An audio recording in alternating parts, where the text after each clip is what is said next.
Hello all, welcome back to the channel. Hello, welcome back to the channel. Today, Samsung has dropped their foldable phones. We have the Galaxy Z Fold8, Z Fold8 Ultra, and the Z Flip 8. And the reason why I wanted to discuss this is because Apple are supposedly dropping a new iPhone Fold, iPhone Ultra in September. And the question is, has Samsung and basically every other Android device perfected the foldable phones, or can Apple still do it better?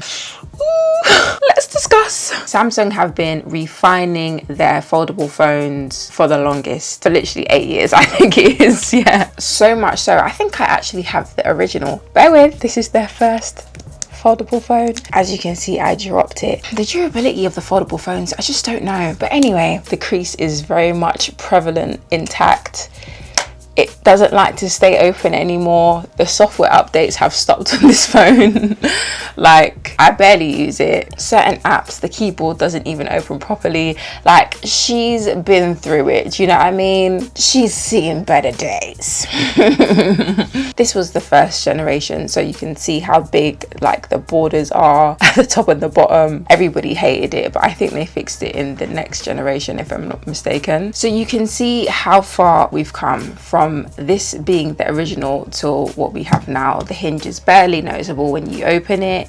It's really fast. The refresh rate, the cameras are amazing. The cameras on this, I think this is a 12 megapixel back camera, and back in the day that used to be like, oh, but now it's just a, ooh, do you know what I mean? Apple has been seeing what its competitors have been doing for many years now, so we technically should have high expectations, but we can have all the expectations we want. Apple are still going to do what they want to do anyway. I wonder if it's going to be like a subpar version of everything everybody has combined. The form factor that is rumored to be coming out in September looks very similar to the Z Fold 8, the standard version, not the Ultra. Like, it's like a squashed version, but when it's open it looks like an iPad mini type vibe. But like, you know how the foldable phones these days are quite long and skinny when it's closed? It's giving that it's not going to be the case for the iPhone Ultra or the iPhone Fold, whatever they decide to call it. For the Galaxy Fold, they have an AMOLED display, 120 hertz refresh rate, of course. I think it has like an 8-inch screen when it's unfolded. They've improved the crease visibility, which I think that's everybody's aims nowadays. You can still see the crease in the phone, but when the screen is on, it doesn't look terrible. Me personally, I want a foldable phone where you can't see the crease at all, no matter if the screen is on or off. Apple, make it happen. But I know in the past, or even currently, Apple uses Samsung's displays certain things. So is it just going to be the case where they just use their materials for this iPhone Ultra? We'll see. Battery life in the Pro and Pro Max iPhones have always been really good. I think we have like on average 5,000 milliamp hours of battery, but I have a feeling that it's not going to be as good in the Fold. Let's just call it the iPhone Ultra for the purpose of this video. The iPhone Ultra is the iPhone Fold. But you'd think for a bigger screen or more surface area, you'll have a bigger battery. I don't know, team. I hope. One can only hope. I think we're going to be losing a camera on the Samsung Z Fold 8. You have a high resolution main camera, an ultra wide, and a telephoto zoom lens. And you have improved low light photography. But on the Apple's version, I think we're only getting a dual camera, a wide and ultra wide. That's very snobby of me to say that we're only getting 2 cameras, but if it's an iPhone Ultra, I want it to be an iPhone Ultra in every capacity, not just display, but in camera as well. So am I gonna get the same quality from an iPhone 17 Pro Max with 3 cameras, telephoto, ultra wide, and a normal one with 2 cameras? Am I gonna get the same quality? I don't know, we'll see. And the thing is, Samsung have been trying really hard over these years to reduce the usual compromises that you have with a foldable phone. Is Apple going to be successful in its first one? I don't know. There's rumors of an under display front facing camera so that we can have all screen. That's been rumored for a very long time, and I don't think anybody has been able to successfully deliver that yet. Also, it's rumored that the Ultra won't have Face ID, it will have Touch ID. Because of that reason, I don't know, man, there's something about the face. If I had both Face ID and Touch ID, I wouldn't be complaining. However, just having Touch ID makes me think we're regressing. But that's just me. That's just my opinion. Durability.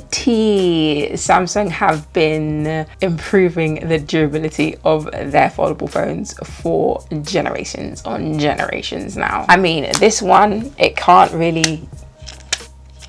doesn't have that, you know, the different angles where you can just put your phone on the table and watch whatever you want to watch. The hinge has seen some better days. But we can only see how durable the iPhone Ultra is going to be. I say all of this to say, I just hope that they take the wins from other people's phones and improved on the losses of other people's phones, combine that to make a really good phone.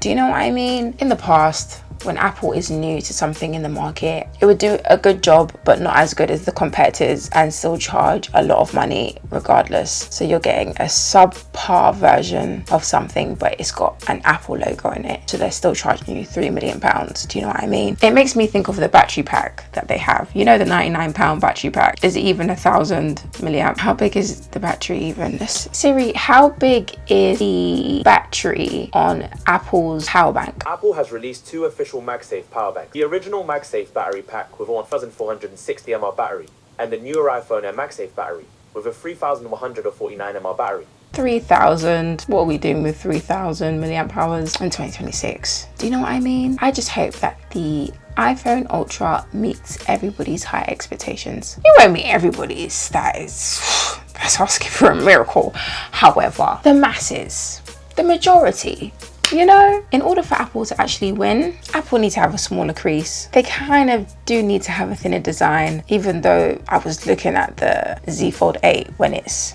open. That baby is thin. Does it need to be any thinner than that? No.